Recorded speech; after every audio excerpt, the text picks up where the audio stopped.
Hello, and welcome to The Hardest Part, the show that unravels the stories behind some of the hardest songs ever written. I'm Kieron Banerji, and on today's show, I'm joined by Devi Mambouka, the artist and music producer who performs as Masma Dream World. It's a ritual.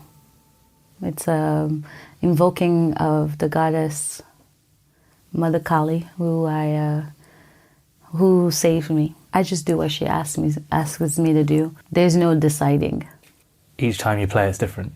Yeah, depending on who is here. So she has her own things that she wants to do, and I just follow what she wants. And the people that are attracted to the sounds or get curious, there is a reason for it. What was Mother Kali telling you during this performance? I don't think she was particularly telling me anything, but rather it's beyond the mind. It's just, I just try to get my mind clear and then just follow the instructions sonically. When you're following those instructions sonically, explain that process. How do you feel? How does it run through you? A lot of the times, what happens in the live performance is just the very tip of the stick, so to say. It all begins from my daily practice. It's not like you come in and then you do it. It's like it's a diligent, like everyday practice, consistently doing these sadhanas or spiritual practice, and it all began with 2021. It began a long time ago. There has been this connection with the beyond or the other world. I could remember very, very early where I realized that what I was doing was a meditative process. Is like I would just sit, and maybe a lot of your audience can relate to this. Is like you just watch like ants for hours and hours and hours. Like I was just watching the ants so much for so long that it's like I almost felt like I had a life with them. Like I was part of the ant colony. We were carrying things places to places. I had relationships with other ants, and it was just my family for that 2 hours I was there. And I would just get lost in that world, just observing them. And then later on found out that the process of meditation, when it's basically the cessation of like the movement of your mind, you kind of develop this like incredible concentration. And one of the things that does happen when you have this like perfect concentration, they are siddhis, which are like spiritual powers, right? And by the way, they tell you not to fall for it because that's just another type of delusion. But one of it is that the subject matter that you concentrate so much on, or the thing that you have that pointed focus on, starts to reveal itself to you. It's secret to you. So in a way, watching the ants moving side by side, I got so immersed and so focused on them that I can feel where they were. It's like the world of the ants starting to reveal themselves to me.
When you were working on this ritual on the record, I met your lovely producer in New York, amazing engineer, amazing producer. How does he collaborate with you during this process? Chris Weiss is one of my best friends, and I trust him completely because this is 2 records that we've done together. Although I do have a background in production and audio engineer, I studied that and so forth. And when I'm in the process of bringing from the beyond the sounds that are needed to come out, the mind isn't there.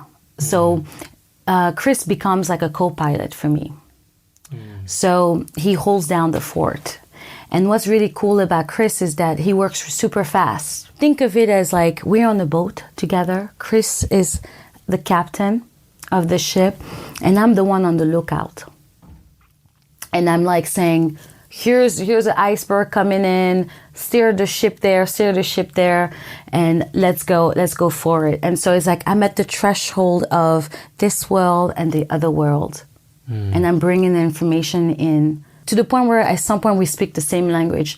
We don't even speak anything. We don't say anything. He knows, okay, now we're going to do 4 tracks, 5 tracks, and it took many years of cultivation of our relationship, just even hanging out outside of the studio, just so we started having this like kinship, this like thing where we are together. It's almost like you have like siblings and brothers, like you have your own language. You can look at the same thing and you're like, I got you.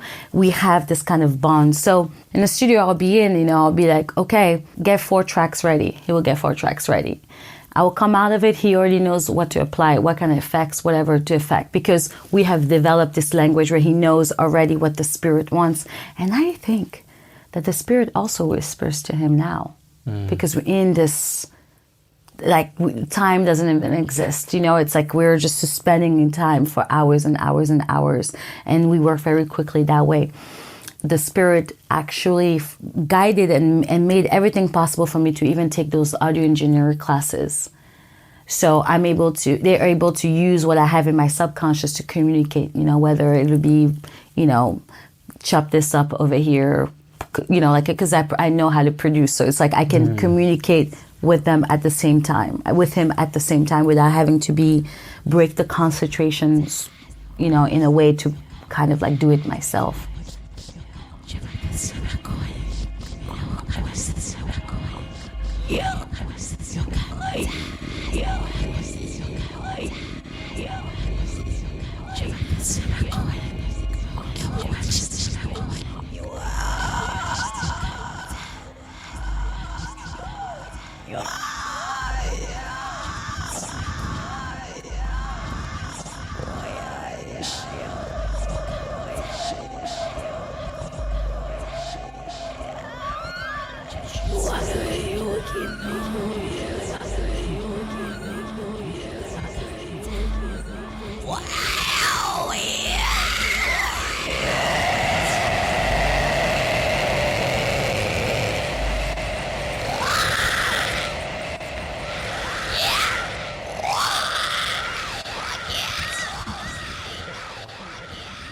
What were the main challenges you found when trying to translate sort of the instructions you were getting onto tape? Yeah, it's a difficult process, and probably one that's very overwhelming personally as well, right? The thing is, the struggle doesn't happen in the studio.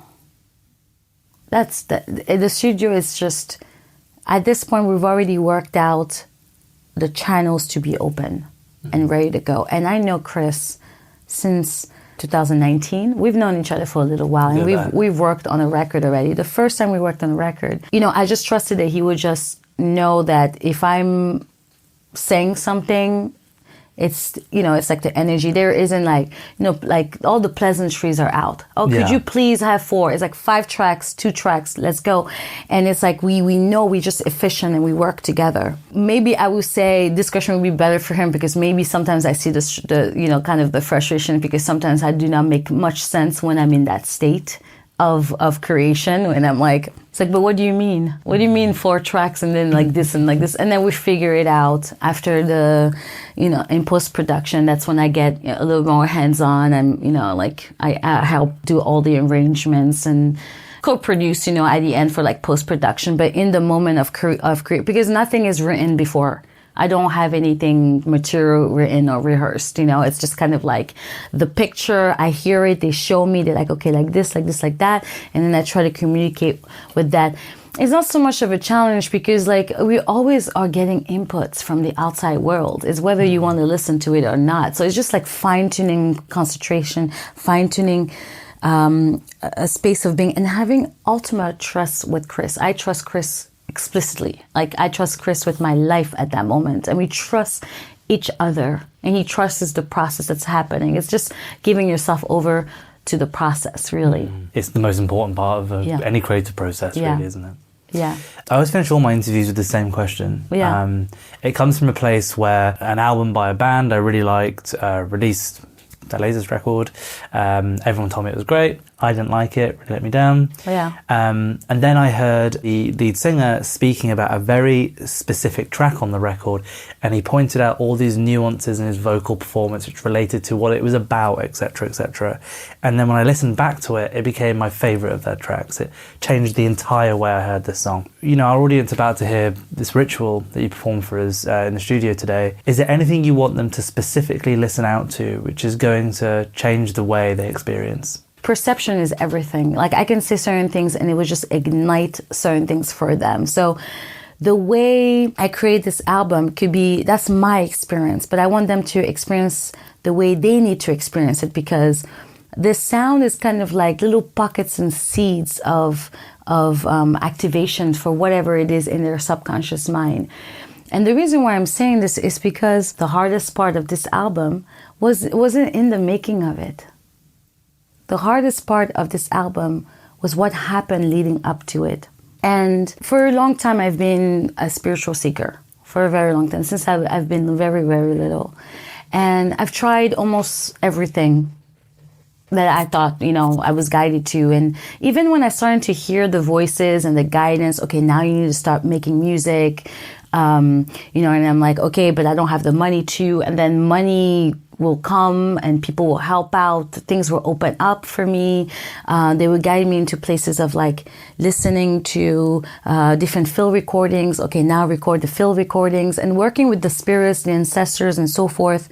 You know, getting all these trainings, pursuing different gurus, you know, for my spiritual practice. And the main reason why I've been so keen for the spiritual practice is because of my own suffering and the suffering of my ancestors, just trauma and things happening in my life. I wanted to end that suffering. I wanted to taste the promise of, you know, what they speak about in the Upanishads of like, you can transcend this world. You can, you know, it's promised for everyone to transcend this matrix and to go beyond that. So I was like, I want that, but it was not coming at all. Still felt this like deep sadness, deep sadness of this emptiness of like, at first I thought it was my mom's love I was looking for. You know, I would look at her and I was like, you don't love me enough. But she's like, I love you. I brought you guys to America because we needed to leave.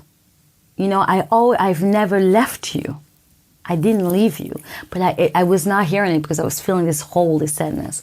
And so one day I said, okay, well, I've tried all the spiritual practice. I've done this and this and that. It's not working. So I'm just going to hit the reset button and I'm going to kill myself. Better luck next life. And when I decided it, I was very like, okay, ready to go. But on my way to do it, I was going to jump in the Hudson River, which now that I think about it, is pretty very romantic, you know, just woman fell in the water of the Hudson River. Okay, this is my goth side. But anyways, I was walking, I blacked out, and I woke up and I was on my couch back in Brooklyn. So Hudson River is in Manhattan. And I was so upset. I'm like, I was on my way. How did I end up here? Something prevented me from doing it. And as I started to cry and scream, and I don't know if my neighbors heard me, but I was like in such despair. I was like, well, if I'm not going to die, then please come to me. This promise. And in that moment, I felt a hug. The hug that I had been looking for. And it completely filled my heart. At the time, it looked like light, complete light. And I believe that was the goddess. It was Ma Kali.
And then on, it's just been about stabilizing that understanding, and then the offering of recording this album came very much well organized to that, leading to that point. And once I got into the studio, honestly, I thought I was going to make a dub album, because I have put two and two together that, like, you know, I went back to listen to some of, like, you know, kind of like goth music and like kind of check it out. What is, I mean, Screaming Jay Hawkins is one of my favorite, but I was like kind of looking more of like Bauhaus and stuff like this, and I was like, that sounds like a dub record. Maybe I'll make a dub record.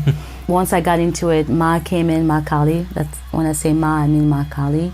And the only thing I can say out of me was Ma. It's almost like I almost feel like, you know, they told on me. If that record didn't come out like this, I would have never told people about what my experience. I would have never said it, but I have to share this experience because it's very much tied into my experience of being so tired of this world, but then being able to feel that. Funny enough, I feel I later on found out in Hinduism is if you commit suicide, it's like walking out of one door and then you come right back to the same door. So I would have had to do this again. So I was like, okay. And also another thing that they say is like, if your story is only unique to you, then it wouldn't work for others. As I started to speak about this experience, I started to find other people having the similar experiences of this light that comes in when you're just at the end of it and you're looking for something. That light comes to you. And so because others have also spoken about that's giving me, well, they told me to start speaking of it. And so this Please Come to Me is kind of like a summary of my spiritual practice from there, maybe even past births onto here. Now what's going to happen later on, I don't know. I'm still working on stabilizing that understanding.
Thanks for tuning in to The Hardest Part.